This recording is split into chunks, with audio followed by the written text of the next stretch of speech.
प्रभु महावीर के चरणों में भाव भरा वंदन।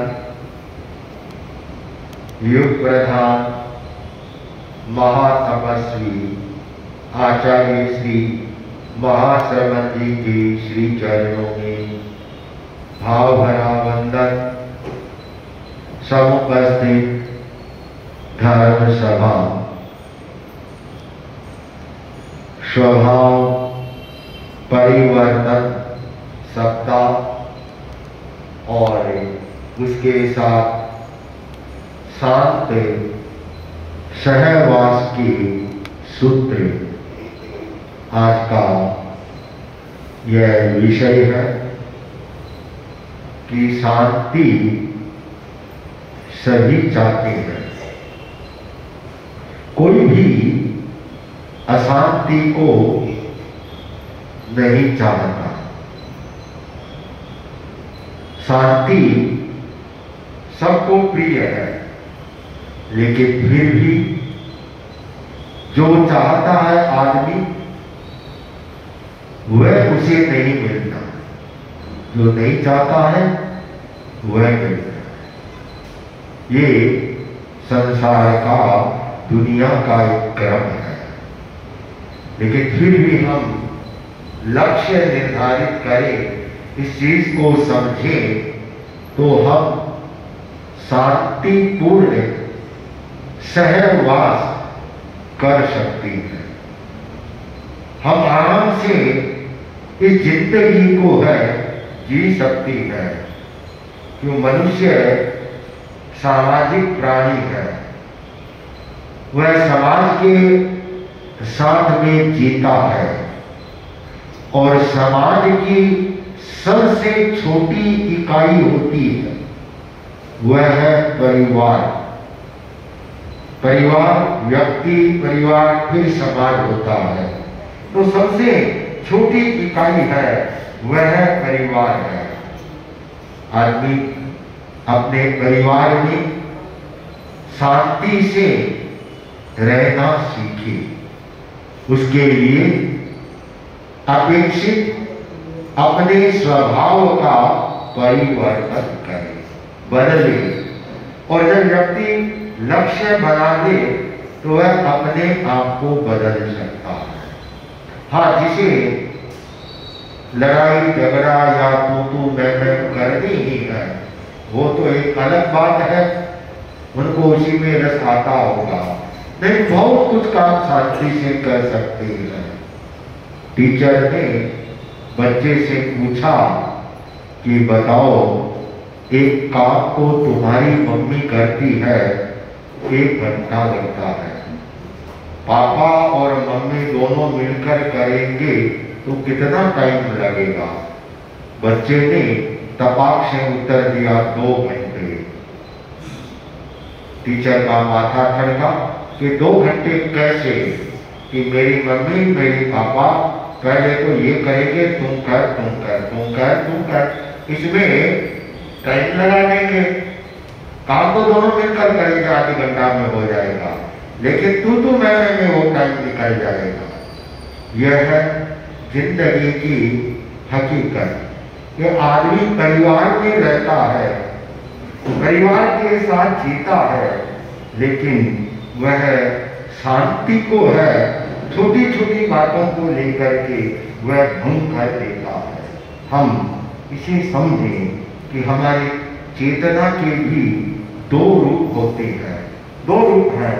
एक चेतना का रूप है व्यक्तिगत चेतना, एक है सामुदायिक चेतना। व्यक्तिगत चेतना को भी हम समझें तो उसके 2 रूप बन जाते हैं। एक वह कहलाता है अध्यात्म से जुड़ी हुई चेतना, व्यक्तिगत है लेकिन अध्यात्म से वह जुड़ा हुआ है। एक व्यक्तिगत चेतना स्वार्थ की चेतना होती है, एक व्यक्तिगत चेतना परमार्थ की चेतना होती है, और एक स्वार्थ की होती है। तो हम स्वार्थ की चेतना नहीं, परमार्थ की चेतना में हम आगे बढ़े। जहाँ सामुदायिक जीवन है, व्यक्ति समुदाय में रहता है, समूह में रहता है, तो यदा कदा आपस में बोलचाल भी हो जाती है, कहा सुनी भी हो जाती है। कहते हैं कि जब रसोई में बर्तन होती है तो बर्तनों में क्या होती है, सफाई करते हैं, टकराहट होती रहती है, आवाज आती रहती है। तो हमारा ये जीवन ही ऐसा है, द्वंद्वात्मक जीवन है। यदा कदा हमारे में ऐसा हो सकता है, लेकिन जो व्यक्ति परमार्थ की चेतना से जुड़ा हुआ होगा तो वह कसाई को है शांत करेगा, उपशांत करेगा, उसे तो बढ़ाएगा नहीं, कसाई की उदीरना नहीं करेगा, उसका उपशम करेगा। क्षय तो केवल वर्तमान में हम नहीं कर सकते, लेकिन उपशम की स्थिति तक ले जा सकती है। बात वही आती है शांतिपूर्ण सहवास में भी कि हमारा जो पहला सूत्र है कसाई के साथ सारा जुड़ा हुआ है। प्रारंभ में भी इस सप्ताह में मैंने बताया था, ये सारी कसाई हमें अशांति की ओर ले जाती है। आचार्य कुंदाचार्य हुए हैं दिगंबर परंपरा के, जिनकी वाणी आज पूरा दिगंबर समुदाय है, वीतराग तुल्य उनकी वाणी को मानता है। कुंद आचार्य का प्रसिद्ध ग्रंथ है समय सार। वहां पर उल्लेख किया गया है, इन कसाई को समझाते हुए कुंदाचार्य ने लिखा है कि कोहो जुत्तो कोहो मानव जुत्तोय मानवे वादा, मायाव जुत्तो व माया, लोहो व जुत्तो अवधि लोहो। अर्थात उन्होंने इसे समझाया है कि क्रोध और क्रोधी को दो अलग किया है। क्रोध एक आवेश है, सब जानते हैं, क्रोध एक आवेश है। क्रोधी जो क्रोध करने वाला है वह क्रोधी है। इस श्लोक में उन्होंने बहुत गहरे से एक समझाया है कि कोहो जुत्तो कोहो, कि क्रोध एक आवेश है, एक आवेश है, लेकिन क्रोधी है वह व्यक्ति है। जब वह व्यक्ति बहुत ज्यादा क्रोधित हो जाता है, एक सीमा को पार कर जाता है, तो वह व्यक्ति स्वयं क्रोध बन जाता है। इसे समझने की है। ऐसे ही मानव जुत्तो मानवे वादा, कि मान एक आवेग है, एक आवेश है, जो मान करता है वह है। लेकिन जब वह एक सीमा से आगे चला जाता है तो वह मानी हो जाता है, मान के साथ जुड़ जाता है, स्वयं ही मानी बन जाता है। ऐसे ही मायावी, ऐसे ही योगी। ये कसाई है, ये हमारी अशांति के कारण बनती है। बहुत बड़ा कारण ये बनती है। आदमी है वह चाहता ही नहीं है कि मैं शांति से रहूं या ये शांति से। हर जगह उसकी स्वार्थ की चेतना है, व्यक्तिगत स्वार्थ की चेतना वह हावी रहती है, परमार्थ की चेतना नहीं होती, और स्वार्थ की चेतना के कारण वह अशांति को है जन्म देता है। दो आदमी ने देवी की आराधना की, देवी को खुश किया, और एक इधर बैठा, एक इधर, सामने देवी का मंदिर था। देवी प्रकट हुई और दोनों से कहा, बोलो क्या चाहते हो? तुमने मेरे को याद किया है, बोलो क्या कहा है? और देवी ने साथ में एक बात और कह दी कि जो पहले मांगेगा दूसरे को उससे डबल मिलेगा। जो पहले मांगेगा दूसरे को क्या होगा? डबल मिलेगा। अब दोनों मौन हो गए। अब पहले कौन मांगेगा? यदि मैं पहले मांगूंगा तो दूसरे को डबल मिल जाएगा। अब ये स्वार्थ आ गया, परमार्थ की चेतना नहीं थी, स्वार्थ की चेतना थी, तो क्या करे? तो दोनों कौन? तो देवी को झुंझलाहट आ गया कि अरे मेरे को क्यों बुलाया, मांगना तो जल्दी करो, मैं जा रही हूँ।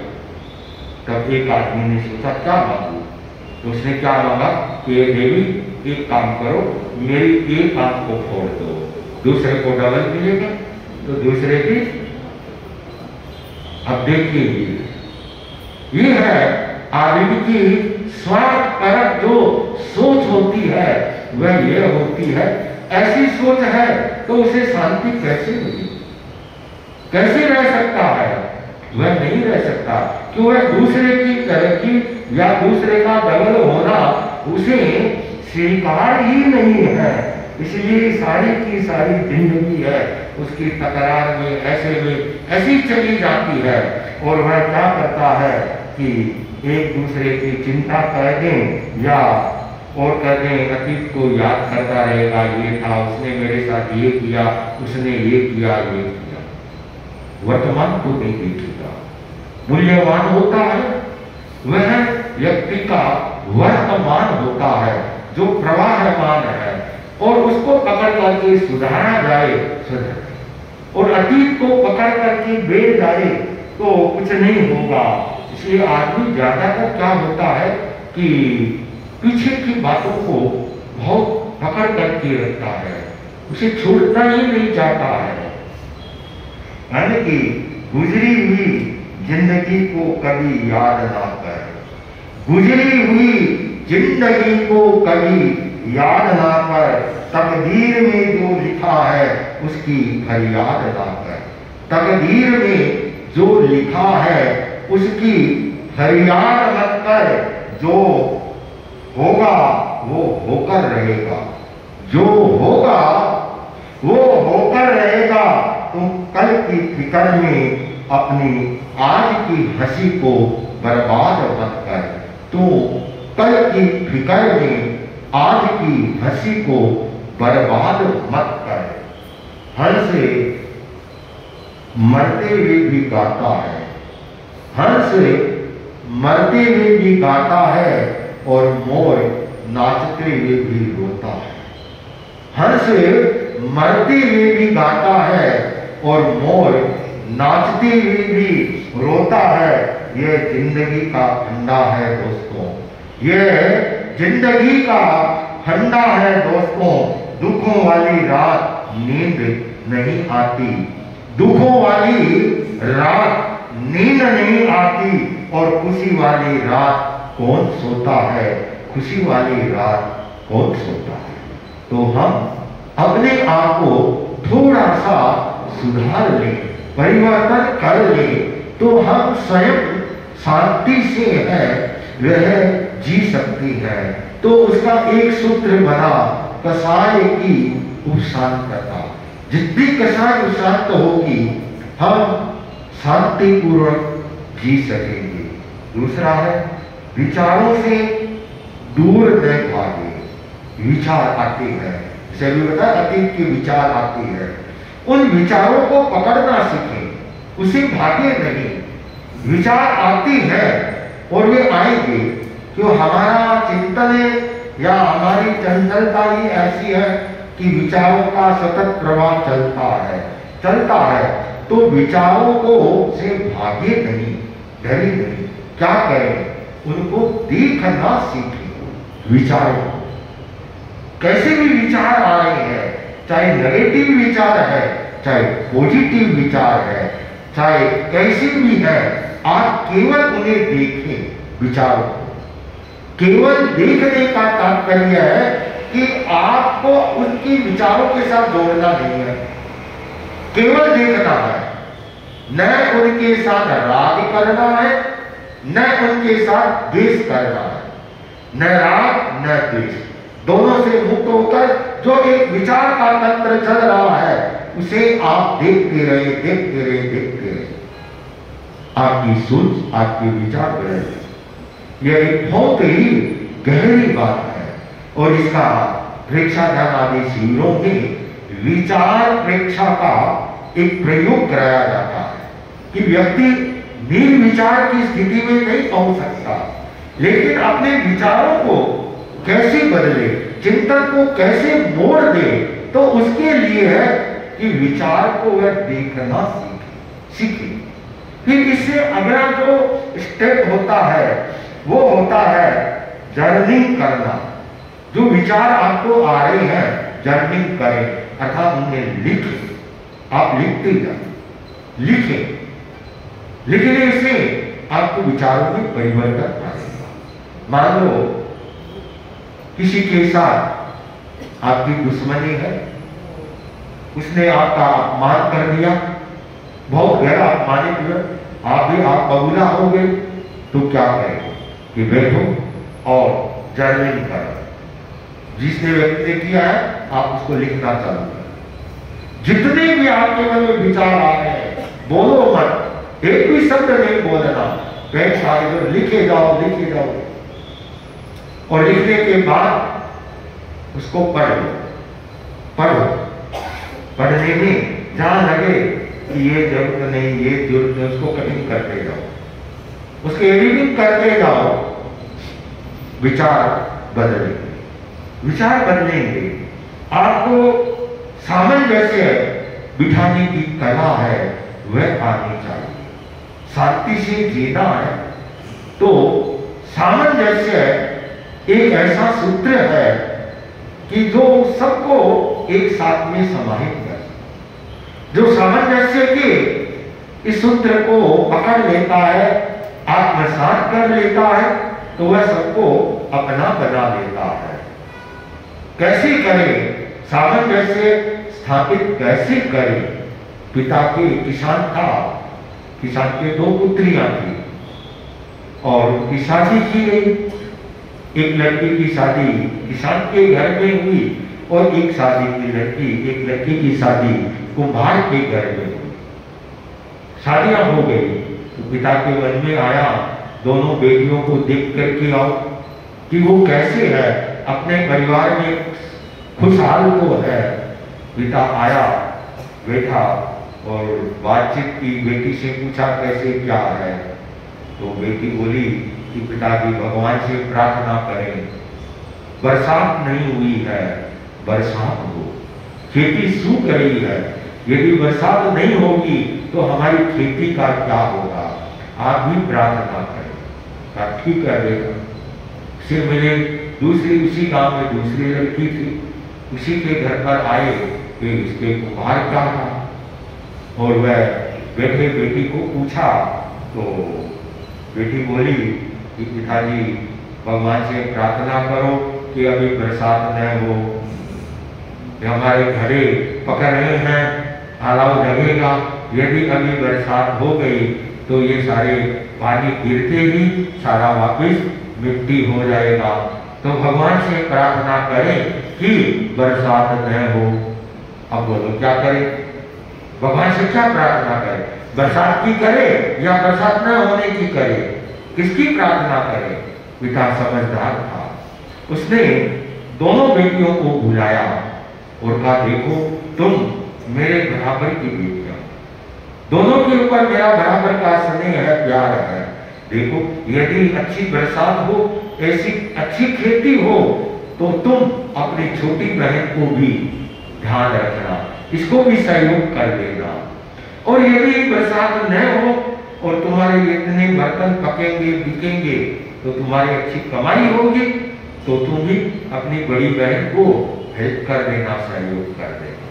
दोनों के बीच में सामंजस्य बिठाना, यह है एक सामंजस्य की कला कि जहां व्यक्ति सामंजस्य को बिठाना सीख लेता है तो वह शांति से रह सकता है। और इसके लिए फिर आगे के जो प्रयोगात्मक है वह है आसन, प्राणायाम और ध्यान। इसके द्वारा व्यक्ति अपने आप को, अपनी वृत्तियों को, अपने विचारों को, अपने स्वभाव को है इनमें वह परिवर्तन ला सकता है। यही बात है हमारे सम्यक्त्व के लक्षण में, प्रतिक्रमण आदि में, या जहाँ सम्यक्त्व की व्याख्या की जाती है वहां पर यही बात सिखाई जाती है कि यह मूल बात है, हम इसके साथ अपने आप को बदलें, आप लोग बोलते हैं ना, प्रतिक्रमण करते हैं, शांत है आवेग सारे, शांति मन में व्याप्त है, मुक्त होने की हृदय में प्रेरणा पर्याप्त है, वृत्ति में वैराग्य अंतर भाव में करुणा विमल, अटल आस्था ये सभी सम्यक्त्व के लक्षण समल, सम्यक्त्व के लक्षण समल। ये शांत है आवेग। हमें जितने भी आवेश है उन्हें शांत अवस्था में ले जाना।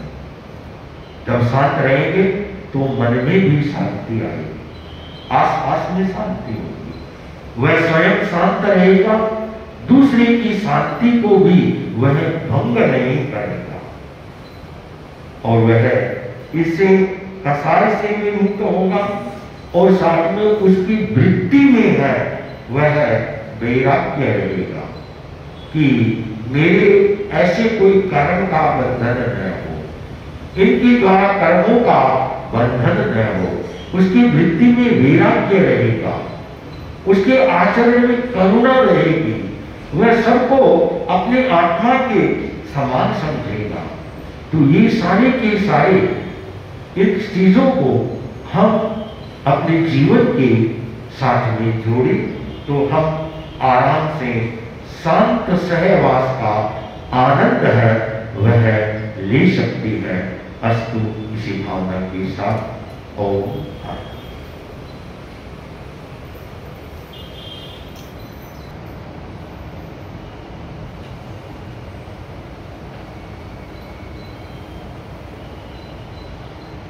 सभी की आराधना में बैठा था, अभी नहा तेला किया, तेला हो गया तो 2 दिन बीच में चला गई, देवी प्रकट होती है। भक्ति जमाता देवी का ध्यान है, मंत्र शक्ति से हो आकर्षित, मंत्र शक्ति से हो आकर्षित, देवी है बोली क्यों मुझको